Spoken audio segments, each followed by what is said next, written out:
Hello students.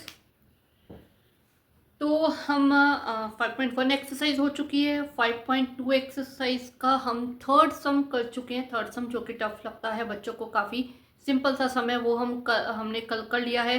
तो आज मैं 5.2 का ही फर्स्ट सम लेकर आई हूँ। इसमें भी कुछ बच्चों ने मुझे कमेंट किया था, स्पेशली मेल पे, कि मैम उसका फर्स्ट सम भी अच्छे से करवाइए, तो वो मैं करवा दूँ आपको। ठीक है, तो क्या है इसमें इसमें आपको देखो, ये डी एन और ए एन। हमें पता है कि जो ए एन का हमारे पास आइडेंटिटी होती है a plus n minus one d. इसमें चार चीजें इसमें हमारे पास हैं, ए एन, ए एन और डी। ठीक है, इन फोर में से अगर तीन चीजें भी हमारे पास हो तो हम फाइंड आउट कर सकते हैं फोर्थ को। तो यही चीज यहाँ पे ये दे रखी है। इन चारों में से एक चीज को मिसिंग कर रखा है, बाकी तीन दे रखी हैं, तो हमें इस तरह से फाइंड आउट करनी है। तो हम उसी हिसाब से चलते हैं। देखो, फर्स्ट में आपको ए दे रखा है, हमें ए एन फाइंड करना है। तो A N as it is है, तो हम वैल्यूज पुटअप कर देते हैं। सबसे पहले इसमें यही करना है, वैल्यूज को पुटअप कर लो, उसके बाद सोचना कि हम क्या करें। ठीक है, प्लस एन माइनस वन यानी कि 8 minus one D 3। Direct only put up किया मैंने और कुछ नहीं किया। 7 प्लस ये आ जाएगा 7 इंटू 3, 7 3 ये हो जाएगा 21। ठीक है, ये आ जाएगा, इसका आंसर आ जाएगा 28। तो ये जो आपके पास फर्स्ट वैल्यू थी ये 28 आ गई। Very simple. ठीक है, नेक्स्ट देखते हैं। नेक्स्ट में हमारे पास जो ये मैं फर्स्ट किया है, अभी हम सेकंड कर रहे हैं। सेकंड में हमारे पास ए एन 0 दे रखा है, तो हम ए एन की जगह 0 पुट कर देते हैं। ए हमारे पास है -18 प्लस एन हमारे पास 10 है और डी हमें फाइंड आउट करना है। ओके, तो करते हैं हम। सबसे पहले हम क्या करते हैं, इसे इधर ले जाके प्लस कर देते हैं। 0 प्लस 18 हो जाएगा, क्योंकि ये माइनस का तो इधर जाके प्लस का हो गया, और यहाँ पे 9d बन जाएगा, तो ये आ जाएगा 18। अब d, क्योंकि 9 जो है d के साथ मल्टीप्लाई में है, तो इधर आके डिवाइड हो जाएगा।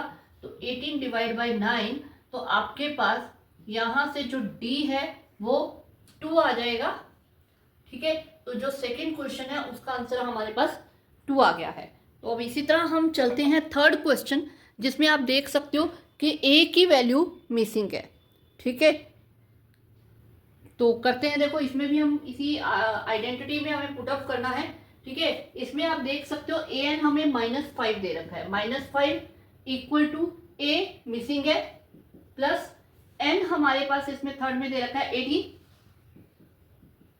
और डी हमें -3 दे रखा है। ठीक है, इसके आगे के सम भी आपको ऐसे ही करना है। क्वेश्चन में जो दे रखा है उसको पुटअप कर दो, और ए एन का फॉर्मूला आइडेंटिटी आपकी यही लगनी है, तो उसमें पुटअप कर दो, और जो हमें फाइंड आउट करना होगा वो अपने आप सॉल्व होके फाइंड आउट होता चला जाएगा। तो -5 प्लस ए 17 इंटू -3, तो 17 इंटू -3 जो है वो बन जाएगा माइनस का 51। अब ये माइनस का 51 हम इधर लाके प्लस कर देते हैं, तो ए हमारे पास जो है 51 माइनस 5 करके 46 हमारा ए का आंसर आ जाएगा। क्लियर हुआ? यहाँ पे जो आपका थर्ड क्वेश्चन है उसका आंसर आ गया 46। क्लियर है? Very simple. अभी तक बहुत सिंपल क्वेश्चन है ये। ठीक है, अब यहाँ पे हमें एन, हाँ, एन फाइंड आउट करने में थोड़ा सा टफ लगता है बच्चों को। बाकी सारी वैल्यू इजीली फाइंड हो जाती है, लेकिन एन फाइंड आउट करने में होता है। तो करते हैं फोर्थ क्वेश्चन। इसमें आपके पास ए एन दे रखा है 3.6, डेसिमल में वैल्यू है, तो डेसिमल में देख के घबराना नहीं है, बहुत इजी रहेगा। ए माइनस 18.9 प्लस एन हमें फाइंड आउट करना है। एक चीज ध्यान रखना, एन जो है वो नंबर ऑफ टर्म्स होता है, तो नंबर ऑफ टर्म्स कभी भी डेसिमल में नहीं आएगा, क्योंकि कभी ऐसा नहीं होता 3.7 टर्म है, नहीं, या तो थर्ड टर्म होगी या फोर्थ टर्म होगी।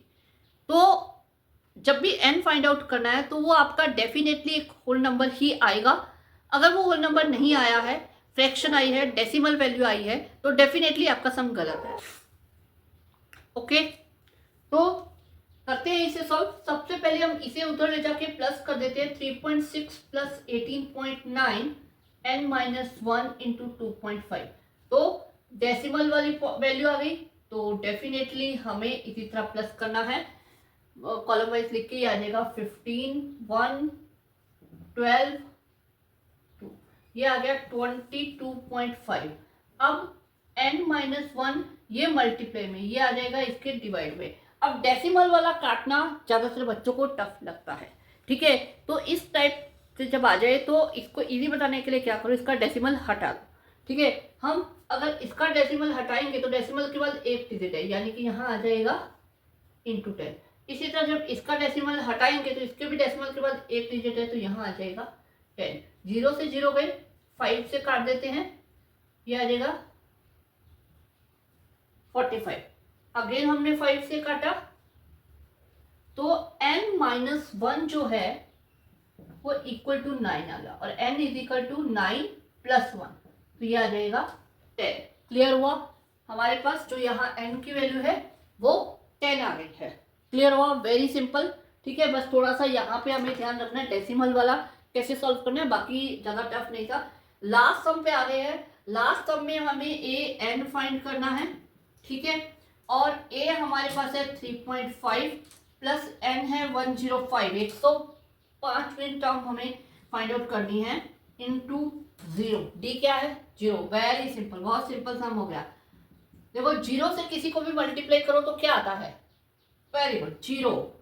तो आपके पास a n क्या आ गया? 3.5। आई एम श्योर ये फर्स्ट क्वेश्चन अब आपका बिल्कुल क्लियर हो गया होगा। इस टाइप से कोई भी क्वेश्चन आपका आ जाए छोटे क्वेश्चंस में, मतलब 1 मार्क्स के 2 मार्क्स में, तो आप डेफिनेटली सही करके आओगे। ओके।